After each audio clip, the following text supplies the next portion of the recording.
آج ارادہ کیا کہ قرآن حکیم سے اللہ کے محبوب سید الاولین والآخرین شفیع المذنبین رحمت للعالمین سیدنا و مولانا امام اعظم محمد رسول اللہ صلی اللہ علیہ وآلہ وسلم کی شان میں جو آیات ہیں انہیں ڈسکس کریں۔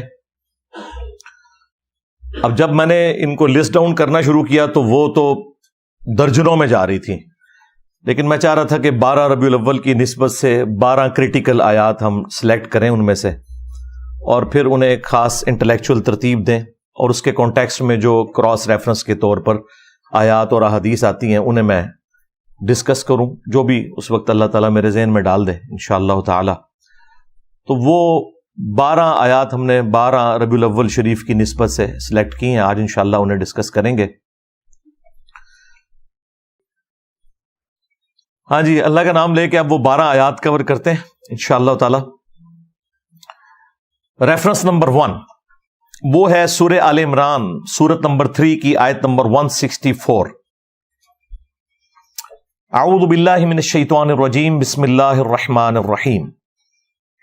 لقد من اللہ علی المؤمنین اذ بعث فیہم رسولا، بے شک یہ اللہ تعالی کا احسان ہے مومنین پر کہ اس نے ان میں رسول کو بھیجا، من انفسہم، جو ان کی اپنی جانوں میں سے، یعنی اسی قریش کے قبیلے میں سے ہیں، بنو ہاشم سے، اور اسی سپیشیز سے ہیں۔ ظاہر ہے کہ جب انسان آباد ہیں تو انسانوں میں پیغمبر آئیں گے۔ سورہ بنی اسرائیل میں آیا کہ اگر زمین پر فرشتے آباد ہوتے تو ہم فرشتوں میں سے پیغمبر بناتے، اب چونکہ انسان ہے تو ظاہر انسانوں میں سے پیغمبر ہے۔ یتلو علیہم آیاتہ، ان کا منصب یہ ہے کہ ان پر آیات تلاوت کرتے ہیں قرآن کی، وَيُزَكِّيهِمْ، اور انہیں پاک کرتے ہیں قرآن کی برکت سے۔ ان کے دل کے اندر جو قدورتیں ہیں، جو شرکیہ عقائد و نظریات ہیں، جو اخلاقی برائیاں ہیں، ان سے ان کا تزکیہ کرتے ہیں۔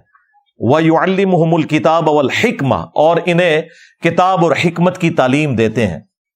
وَإِن كَانُوا مِن قَبْلُ لَفِي ضَلَالٍ مُبِينٍ، اور اس قرآن کے نزول سے پہلے، نبی صلی اللہ علیہ وآلہ وسلم کے مبعوث ہونے سے پہلے یہ لوگ کھلی گمراہی میں تھے۔ کون؟ صحابہ اکرام قرآن کے نزول سے پہلے کھلی گمراہی میں تھے، اور ہم لوگ قرآن آنے کے بعد بھی کھلی گمراہی میں ہیں، چونکہ قرآن حکیم سے ہم اپنا تزکیہ نہیں کرتے۔ وَأُوحِيَ إِلَيَّ هَذَا الْقُرْآنُ لِأُنذِرَكُم بِهِ وَمَن بَلَغَ، اے نبی تم فرماؤ قرآن مجھے اللہ نے اس لیے وحی کیا تاکہ اس کے ذریعے میں تمہیں بھی تبلیغ کر دوں، اور جس تک یہ کتاب پہنچ جائے وہ بھی اسی قرآن کے ذریعے تبلیغ کرے۔ یہ انسٹرومنٹ آف دعوت ہے نبی صلی اللہ علیہ وآلہ وسلم کا۔ اب دیکھیں کتنی زبردست بات ہے، اللہ تعالیٰ نے اپنے محبوب صلی اللہ علیہ وآلہ وسلم کی دنیا میں تشریف آوری کو اپنی طرف منسوب کیا ہے کہ یہ میرا احسان ہے۔ یہاں آپ کو صوفیاء نے نا الٹ بات بتائی ہوئی ہے، وہ کہتے ہیں جی شیخ احمد سرندی کہتے تھے میں اللہ کو مانتا ہی اس لیے ہوں کہ وہ میرے نبی کا رب ہے، اور لوگ کہتے ہیں سبحان اللہ۔ یار اندازہ کرو یہ نظریات کیا قرآن و سنت میں فٹ ان بیٹھتے ہیں؟ قرآن تو کہہ رہا ہے لقد من اللہ علی المؤمنین اذ بعث فیہم رسولا، یہ اللہ کا احسان ہے کہ اس نے رسول کو بھیجا۔ یہ الٹ بات کرتے ہیں۔ جامعہ ترمذی میں حدیث ہے، اللہ سے محبت کرو کہ اس نے تمہیں نعمتوں سے نوازا ہے، اور مجھ سے اس لیے محبت کرو کہ میں اللہ کا رسول ہوں، اور میرے اہل البیت سے اس لیے محبت کرو کہ ان کی نسبت میرے ساتھ ہے۔ نبی علیہ السلام نے تو ہمیں یہ چین سکھائی ہوئی ہے، اور یہ الٹ چلتے ہیں۔